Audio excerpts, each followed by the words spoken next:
नमस्कार दोस्तों, कैसे हैं आप लोग। ये है आपका रिमेनिंग क्वेश्चन। फर्स्ट क्वेश्चन है, a code having a minimum distance of 10 is able to detect and correct dash number of errors respectively. अब इसमें देखिए, मैं मान लेती हूँ कि लेट टीडी जो है नंबर ऑफ एरर है that can be detected, number of error that can be detected. TC क्या है? Number of error that can be corrected, number of error that can be corrected। और d minimum क्या है? Minimum hamming distance for code. ठीक है, तो यहाँ पे इसका कुछ फॉर्मूला होता है। d minimum, minimum hamming distance, ये क्या होता है? मिनिमम हैमिंग डिस्टेंस होता है for the code, for code. तो minimum distance d minimum is greater than equal to td plus 1, या it is greater than equal to twice of tc plus 1, या it is greater than equal to t plus s plus 1। तो अब ये तीन formulas होते हैं। Calculation में हमें क्या करना है?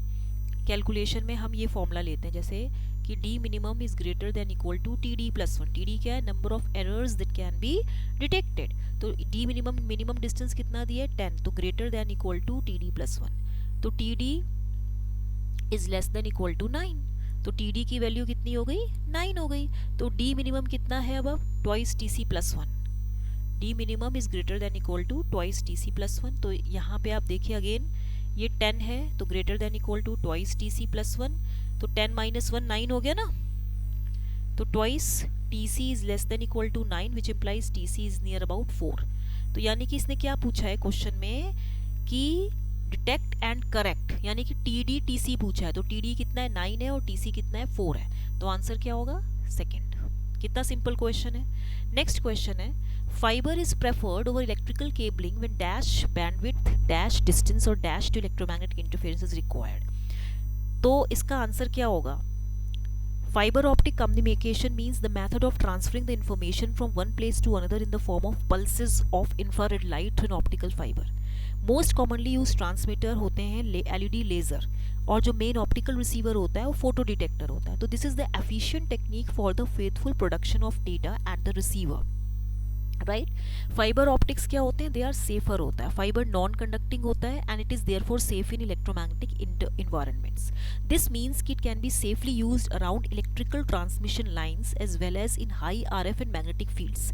ये कहाँ कहाँ यूज हो सकता है? हाई आरएफ में एंड हाई मैग्नेटिक फील्ड्स में ये यूज हो जाता है। ये लाइटर होते हैं, सेफर होते हैं, ठीक है। They have no RF interference, emission और इनएडवर्टेंट एंटेना। ये आपको पता होना चाहिए, इसके एग्जाम्पल्स पता होना चाहिए। Both fibre and copper are reasonable in terms of durability. देखिए, जो फाइबर ऑप्टिक्स होती है इसकी हायर डेटा बैंडविड्थ होती है। मल्टीमोड ऑप्टिकल फाइबर जो होते हैं they can readily transmit high bandwidth data over long distances. जो मल्टीमोड ऑप्टिकल फाइबर्स होते हैं they can transmit high bandwidth data over longer distances. तो टिपिकल बैंडविड्थ डिस्टेंस प्रोडक्ट होता है आपका एक फॉर मल्टीमोड फाइबर, वो कितना होता है? 500 मेगाहर्ट्ज पर किलोमीटर, राइट। सो अ 500 मीटर टीथर जो होगा इट कैन ट्रांसमीटर 1 गीगाहर्ट्ज, ठीक है।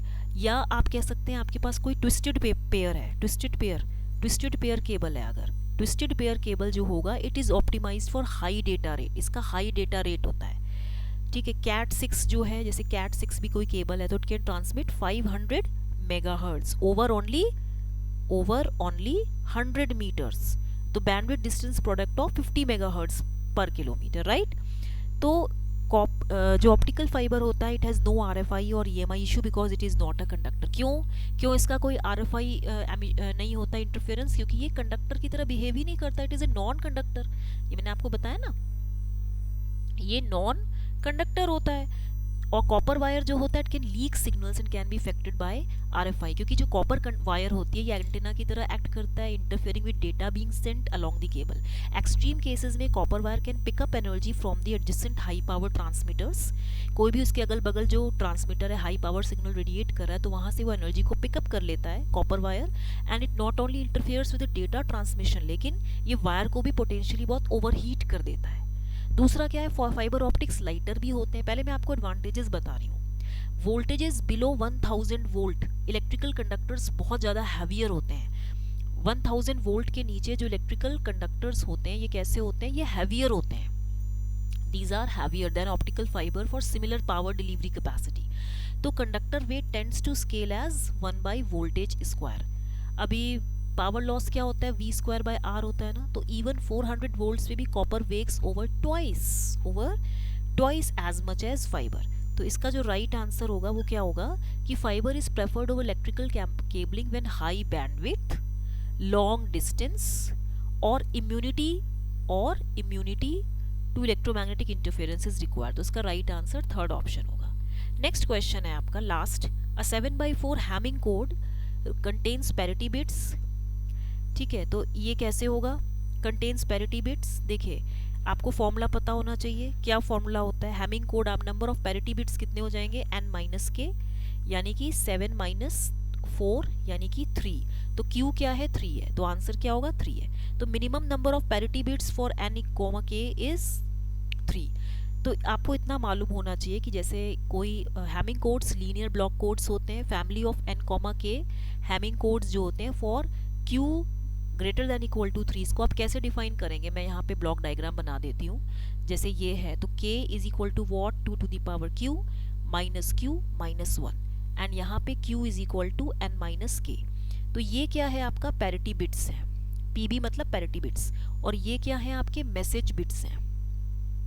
तो जो कोड वर्ड है आपका लेंथ n, इसको हम क्या बोलेंगे, this will be equal to 2 to the power q minus 1, right. तो जो नंबर ऑफ ब्लॉक है n, this is equal to 2 to the power q minus 1. Number of message bits जो हैं k, this is equal to 2 to the power q minus 1. और number of parity